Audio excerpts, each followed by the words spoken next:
అడగాలే కానీ ఏదైనా ఇచ్చే అన్నయ్యనవుతా.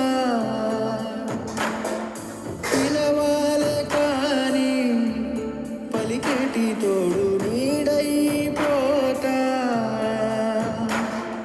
నీతో ఉంటే చాలు సరితూగవు సామ్రాజ్యాలు.